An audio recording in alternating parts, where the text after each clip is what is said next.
Yan, ang laki na. Oh no! Yan, oh. Yan guys, ilalagay na natin yung ating singsing. Yan, oh, laki na. Hindi natin napansin, malaki na pala sila. Yan mga kalapatids. Yung ating alagaw mga kalapatids, oh, malaki na. So, lagyan na natin ng singsing. Yan, oh, over na sila. Kala ko maliliit pa lang sila. Yan, malalaki na pala sila. Yan, so ilalagay na natin yung singsing.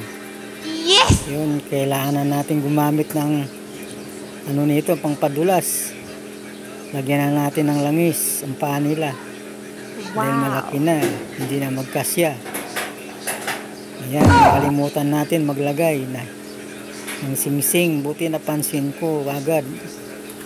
Malaki na ang kanilang mga paa. Ayan, nahirapan na sila. So yan guys, mga kalapatid, ayan, nalagay ko muna. Ayan, nahirapan na pumasok. Ayan, aro, ang sakit. Aray, ang sakit na. Nice! Dahil malaki na yung paa ko. Ayan, nahirapan na akong na may pasok yung singsing. Ayan. So yan, naghanap tayo ng pampadulas. Kailangan gamitan natin ng pampadulas yan. Ayan, hanggang dito na lang muli mga kalapatids. Ayan, oh, laki na. So yan, gumamit tayo ng